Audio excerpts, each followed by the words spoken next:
Our beloved Phill is homesick. Thank you. So things are going to be different today. Yeah, if you could send him healing prayers and energy, that'd be great. He's had a fever since Tuesday evening. 101, 101.5. It went down to 99 and then back up. So poor baby, he feels like he's been run over by a train. What's going on in the Divine Fellowship this week? We have, on Monday, we have a hypnosis group session about manifesting. Sharon Baker's not here, but if you have attended any of her hypnosis sessions, they're wonderful.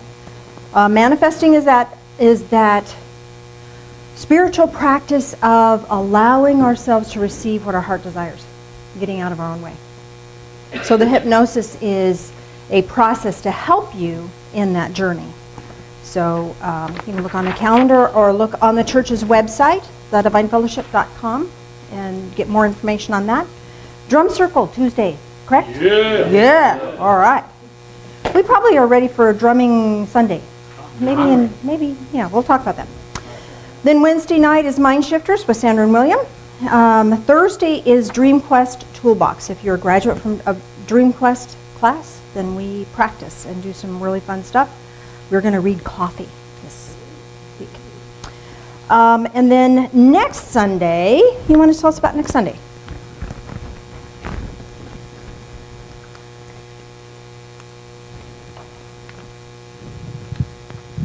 Okay, next Sunday we are going to do a barbecue. Yay! Everyone is invited. It is going to be a potluck. So the church is going to supply the hamburgers and hot dogs, and we ask that if you join us to please bring a side dish. This is going to be in celebration of such a successful expo, and kind of a thank you to everybody as well. And we're also going to go over next Sunday how we did the whole thing about the expo and stuff. So next Sunday, right after church, Christopher Sunday. So it's going to be a good one. Lots of people. And again, like I said, we'll supply the meat. And if you guys could bring a side dish to go with it, that would be wonderful. Awesome. Thank you much. Appreciate that. If we've had a lot of workshops this month, if you're not all workshopped out, I'm going to do one more workshop for this month. It's called Spirit Guides and Spirit Art. You do not have to have any talent or ability. What we do is we use watercolor and let the watercolors flow and meditate as we're allowing the watercolors to dry. And our spirit guides will emerge. It's a really Waco process.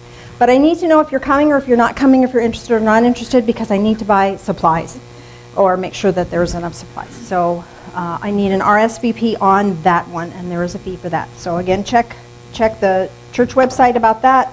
If you want to get on the church email list, now with being out of town last week and then Phil being sick this week, I did not get any church emails out, and I apologize. But if you would like to get a weekly email, and that's all your email is used for, is to give you updates, then there's a little card in the pew in front of you.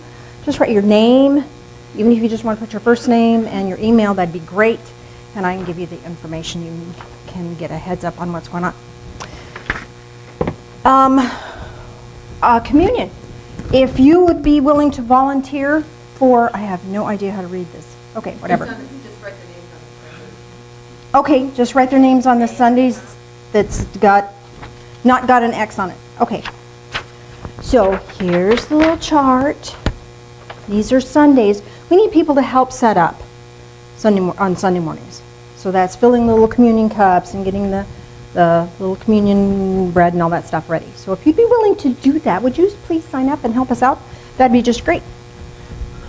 So since Phill is not here, we can't replace Phill. But we can come a close second with something equally as fun.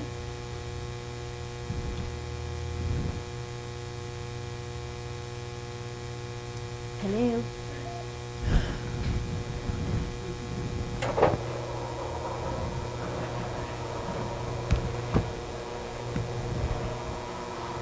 So whenever you're ready, Mike, I'm going to turn my mic off. Join along. Those of people on YouTube, if you're watching this, go to YouTube and look on the Minions lyrics for happy. And that's what we're doing right now.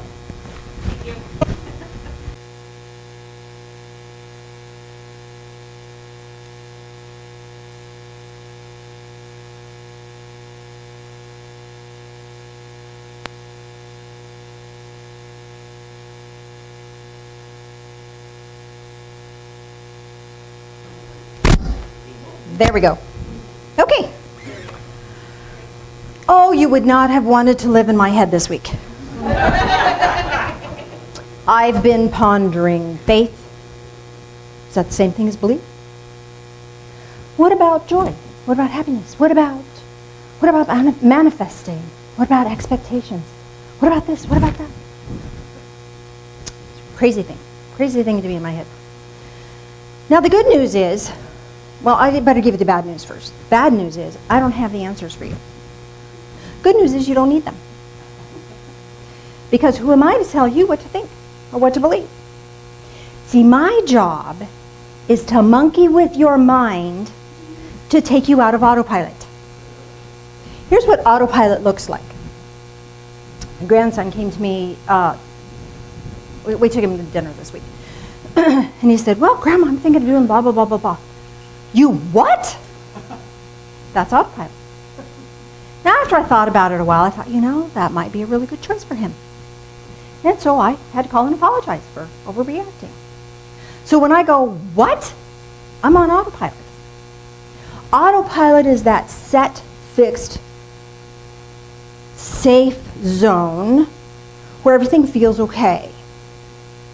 Because I have made my decision already. And that way I don't have to think. And that way I don't have to ponder. I don't have to do anything. I just keep going. La, la, la, la, la. That's why some people like religions that tell them how to think, how to feel, how to believe. Because then they can have this safe little zone, and anybody who is in this box is okay and good. Anybody that's not, they're bad, they're wrong. Here at the Divine Fellowship, we don't have that box. So you're going to be really uncomfortable sometimes. Yay! My job here is done. No.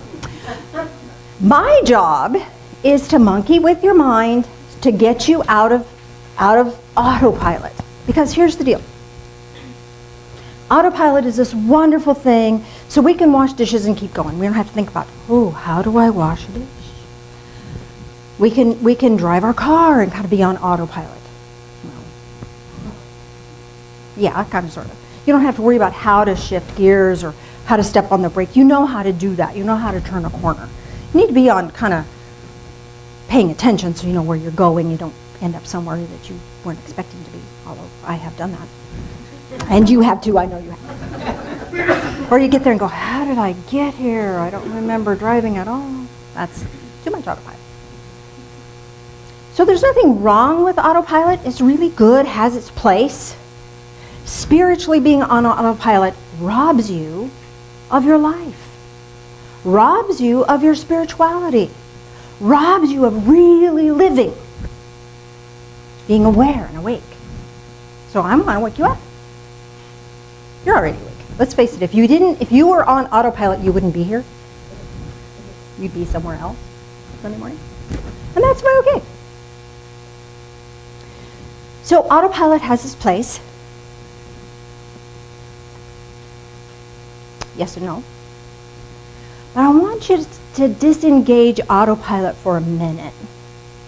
Because autopilot comes from what we have trained ourselves to believe is right and wrong, good and bad. This is the way it is. Okay? There's a Bible verse for that. I'll share that with you. Hebrews. Not Timothy. Hebrews. Hebrews 4. This is Hebrews chapter 5, verse 14. For solid food is for the mature, who because of practice have their senses trained to discern good and evil. Discerning good and evil. Now here's the trick with that. Sometimes discerning good and evil, what's not good for me is way okay with you. That's when my autopilot goes, whoa, wait a minute. So I want to challenge your autopilot today. Because here's the deal. If we're in our truth, we're ready to move forward. If we're not in our truth, we back up. If new information comes to us and our first reaction is, whoa, that doesn't make that new information wrong. It just means we get to take a look at it. Sometimes we go, whoa, I've never heard that before. I don't know about that. And we assume that because we had that backup feeling that it's wrong. I would challenge that. Because I think sometimes we think too much. Or we think too little. And we think with the wrong organ of our body. Well, that came out wrong.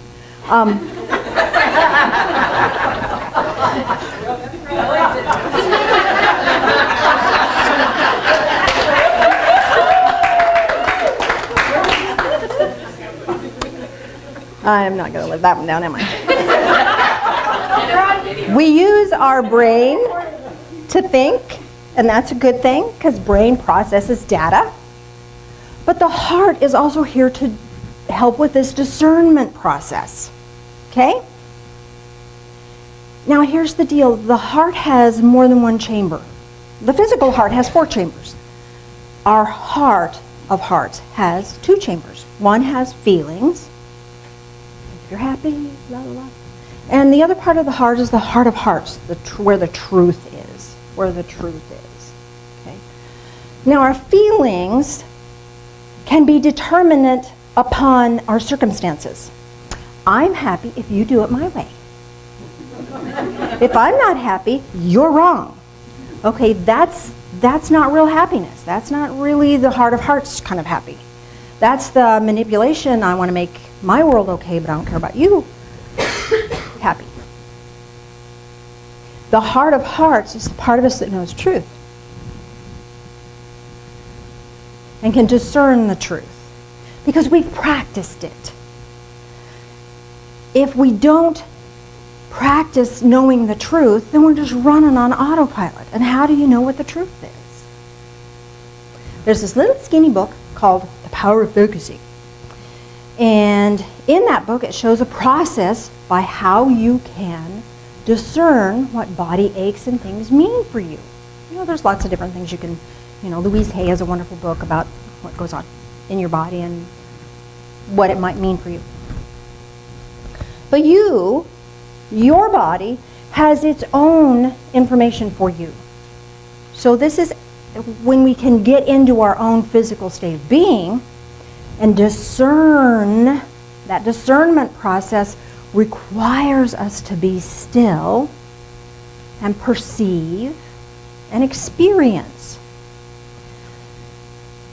And sometimes we're too busy being on autopilot to do that. So I'm going to take us out of autopilot. You want to get out of autopilot? Okay, here's how we do that. And I want to make sure that the camera has a clear view of what I'm going to do here, so I'm going to ask you to stand up, but can you kind of like parting of the ways over here? Okay, let me stand up with that. Let you stand up. Okay, that'll be good. So we've done this before. You put your hand on your solar plexus, and you say your name. My name is Janice. You'll move forward, because it's your truth and you're stepping into your truth. If you put your hand on your tummy and you say, my name is Fred, you'll back up because it's not your truth. You're backing up.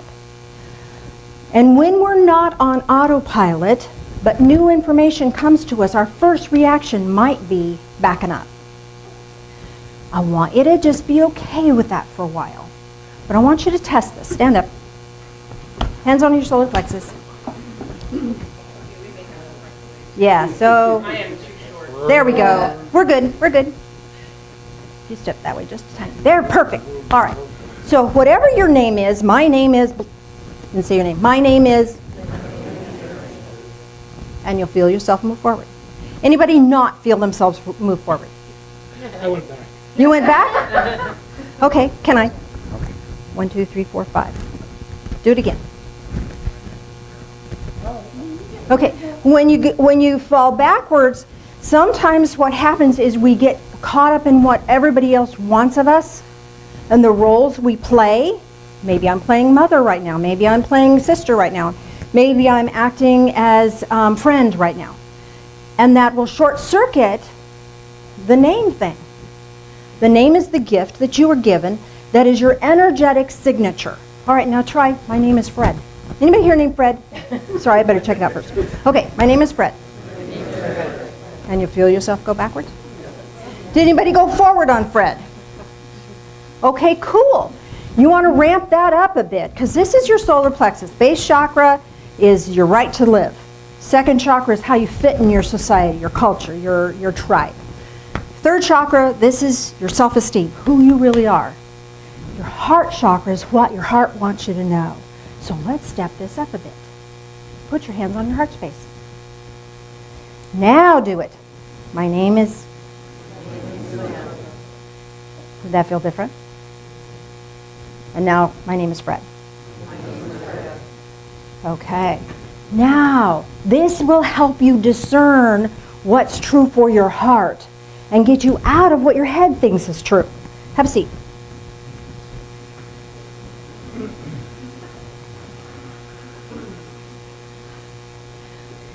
Sometimes when we are busy playing the pattern that is expected of us, in our family and our culture, maybe we played the lost child. Maybe we played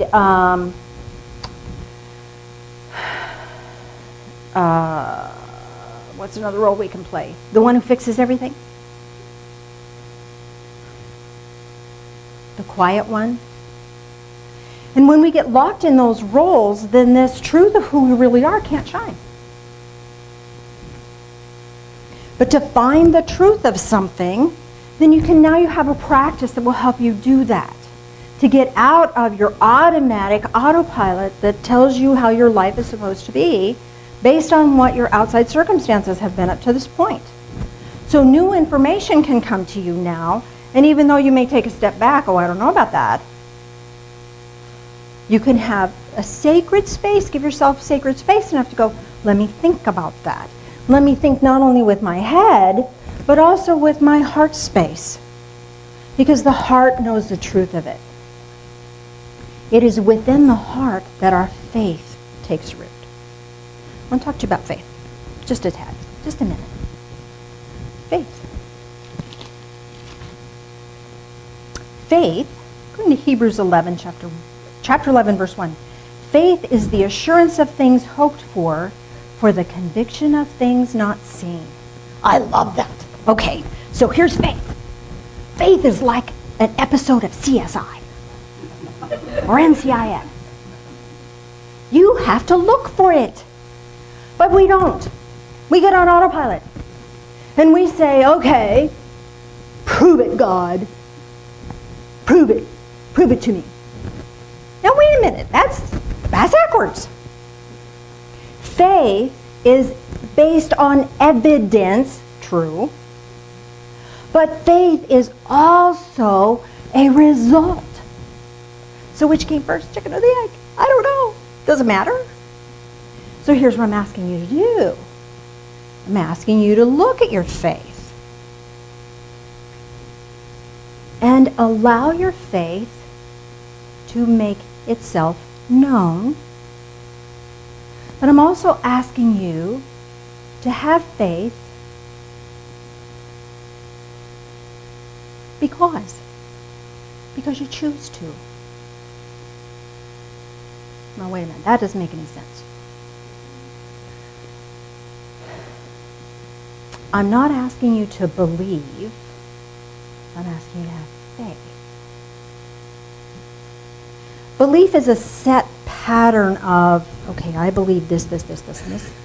And a lot of times we will have set patterns of belief and we go find a religion that fits that. I don't care what you believe. I care that you believe. And I'm asking you for your faith to take root. And I'm asking you to allow your faith to bring forth evidence in your life. That could look like asking for a sign. Don't you love signs? Have you ever asked for a sign? Mm-hmm. It's a way fun process. Be careful what you ask for. A sign is this wonderful opportunity to get out of the noodle and into your heart space.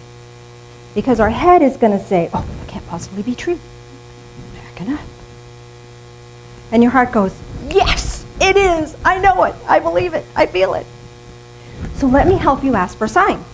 So something going on in your life right now. I dare say everybody has something going on in your life right now. Some decision that's important to make, or some action that would be good to take, or some struggle or some issue that you would like to have some clarification on. So just be still. Put that energy into your heart space. You don't have to have the answer. You're seeking a sign. So put that in your heart space. Here's something on my heart right now. Now, whatever your faith is, open up to that higher power, whatever that is for you. Now, whatever you call that is whatever you call that. You can call me Janice. You can call me Mrs. Lynch. You can call me teacher. You can call me mentor. You can call me sister. You can call me friend. That does not in any way change who I am. That changes your perception of the role I'm playing in your life right now. So I don't care what you call that divine being that is there in your life for you. Higher self. I don't care what you call it. The fact that we're not alone, that this physical body that I'm carrying around is this to-go box for my spirit that is linked to divine spirit, whatever that is, whatever I call that makes me comfortable. Because there's a lot of people who have had religious experiences or experiences with religion that have left them flat out cold. And that you don't even really want to even talk about that stuff. So whatever word makes you feel safe and comfortable does not change or limit the power available to you. So put yourself in your heart space, in that innocence place, the place that doesn't have to know or have to have the answer or have to be right. That childlike wonder that goes, wow, way cool, look at that. Never seen that before. That's the part of you that we're accessing, not the part of you that has to have its own way. That's that childlike innocence. Tapping into that. Say, okay, Spirit, higher power, God, Jesus, Holy Spirit, whatever that is for you, give me a sign that will help me with this situation. And just be with that for a moment. And when you feel like you've been there long enough in that space, open your eyes and look around the room. There may be someone, something, some experience that you're going to have, and you will have a knowing that that has a message for you. You don't have to know what the message is. Just be open to receiving that sign. And what's the first thing you're drawn to? What's the first thing that catches your eye? What's the first thing that you have a spiritual about? And that's where your sign is. Then comes the discernment where we interpret that and we experience that and we come up with an understanding of that. Then we apply the brain as to what that might mean for us. So who did this? Who did this? Who followed along? And what did you, when you opened your eyes, what was the first thing you saw? That angel. Okay. So do you care sharing what the experience was you were asking about? There are people in the back, they can't hear a word you're saying. You all know I have a dog that I asked for prayers for last year, and he's getting bad again, and I've been trying to make a decision to let him go. I'm being selfish, I know that. So I asked for a sign that would lead me to the correct decision, and I got the angel. And what is the angel telling you? What is that? How are you interpreting that? That it's time to let him go to the Rainbow Bridge. Okay. I get that. You know, sometimes I even ask a pet for a sign. You know, when they do this or that or the other thing, then that. I'm sorry for your loss. Losing a pet is just one of the hardest things ever. That's also letting you know, what I'm being asked to share with you, is that an angel will be there to carry him over. You have one? I don't have one, but I don't know what you're talking about, but all I know is every time I look at you, you're standing right there, and there's a thing on that podium. There's a figure here? Yes, Okay. and I'm looking at you over there, and I see it here. Okay, out of the corner of your eye. I love that. See, what happens is sometimes when we're seeing spirit guides and angels, we programmed, autopiloted our awareness into what is received in here is reality. This is reality. And spirit guides and angels, oh, those really happen. Well, we don't talk about those in our family. So out of the corner of our eye, that's when spirit guides and angels will show up. Because we haven't programmed our peripheral vision to be that limited. So our peripheral vision is not pre-programmed to, this is reality. It just sees what it sees. So this is, whether it's my spirit guide angel or whether it's yours, doesn't matter. You're seeing a spiritual being that is allowing itself to be seen by you for a reason. So that you know you're not alone, so that you know that it's not in your imagination. It's right there. There you go. Anybody else want to share? Anybody else? Do this at home. Do this at home. You know, you get those warnings. Please do not try this at home. Please try this at home. Let me give you an example. I didn't feel well. Not this last week. This is years ago. And I couldn't figure out what in the heck is wrong with me. Everything's going good in my life. Why do I feel so funny? I don't feel energized. So I did this process. Put it in my heart space, closed my eyes. When I opened my eyes, the first thing I saw was the dog's toy box. And there was a toy hanging out of the toy box, and its feet were this far off the ground. I thought, oh, I'm not grounded. So I allowed myself to get grounded, and I felt tons better. Ask for signs about everything. We're always in this discernment mode. If I tell you, this is a brand new book. Did your bullshit-o-meter go off? It should have. You're always on. You're always checking things out. The key is to allow yourself to know what is something that is, this is just not true at all, or this is new information and I need to ponder this some. Getting ourselves off the autopilot and not just taking what everybody else says is how the world should be is the way it is. I think that's why George Carlin is one of our patron saints. Nothing is sacred with George Carlin. He questions everything. That's what I'm asking you to do, is question everything, including yourself. But here's the deal. Don't question your faith. Don't question your faith. Your faith is this precious nugget of truth that has always been there. How you've discerned and put it in its parameters and how it fits for you is based on your life experiences up to this point. But that faith, that knowing that you are more than your physical self, is this profound thing that has always been there, will always be there. We can harden our hearts so we can't see it or perceive it.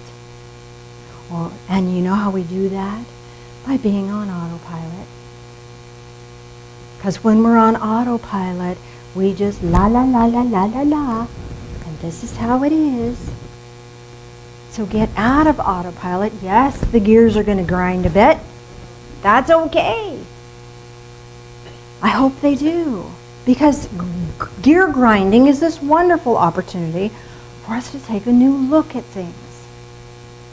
And looking at things not from the eyes of here's what I expect it to be, but putting it in terms of here's what I am learning or what my awarenesses want me to know at this point in time. And knowing that I don't have to have all the answers all the time. I get to change my mind. Oh my gosh. Because something no longer resonates with my ring true. Now your ring true and your bullshit-o-meter are very much the same thing. Your bullshit-o-meter is one end and your ring true is the other end. And sometimes when we get backed up about stuff, it's not because it's not true. It's because we haven't experienced it yet. So I'm asking you to get out of autopilot, and when something backs you up, go, I need to look at that. I need to take a step back. There's nothing wrong with taking a step back. And then if it's something right for you, you can move forward about it. And use this process. Check it out. Check it out with your physical form, because your physical form knows. It knows stuff. If you've ever had an ache or a pain, and then you figure out what it was for and the ache or pain went away, that is very good evidence that your body has a truth. Your soul has a truth. Your spirit has a truth.